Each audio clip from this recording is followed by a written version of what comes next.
Oi, gente linda, tudo bem? Cheguei para falar sobre sujeito e predicado. Olha, gente, depois de saber que existe frase e oração, e que a oração é a frase que tem verbo, esse assunto está no vídeo que está aqui no izinho, ó, vai lá, pode assistir. Você, tá? Pode, assiste, depois volta para cá, certo, gente?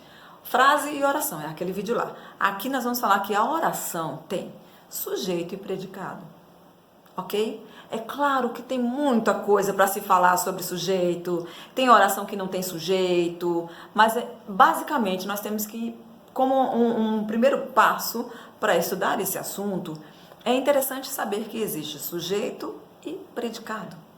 E que a primeira coisa a ser pensada ao estudar sobre isso é o verbo.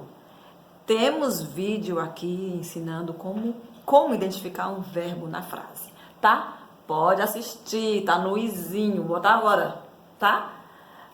Como identificar o verbo na frase. O coração desse negócio todo é o danado do verbo, tá, minha gente? Esse verbo é uma pessoa muito legal. Tô brincando, gente. O verbo é muito importante, porque no verbo está a ação. Daí a importância do verbo, tá? Então, se eu digo assim, o menino comprou a caneta. Eu uso tanto essa frase, mas enfim, tá? O menino comprou a caneta.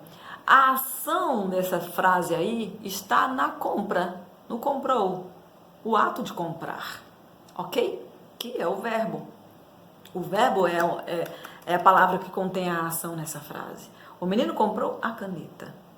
O objeto, a caneta, o ser que pratica a ação verbal é o menino.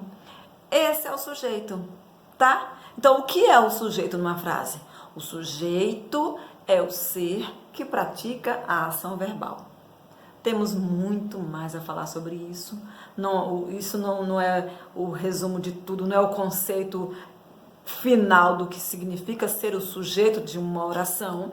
Mas para a gente começar a conversar sobre esse assunto, fica por aí. Tá, meus amores? O menino comprou a caneta. Temos o verbo, ato praticado ali nessa frase, comprou. A ação verbal, a ação praticada. Quem é o ser que pratica essa ação? Sujeito. Esse é um dos conceitos muito usados pelos estudiosos de português, estudiosos de língua, estudiosos de gramática, tá, meus amores? Para quem é o sujeito de uma frase? Claro que nós temos vários tipos de frases, e aí não é nem sempre fica tão óbvio quem é o sujeito.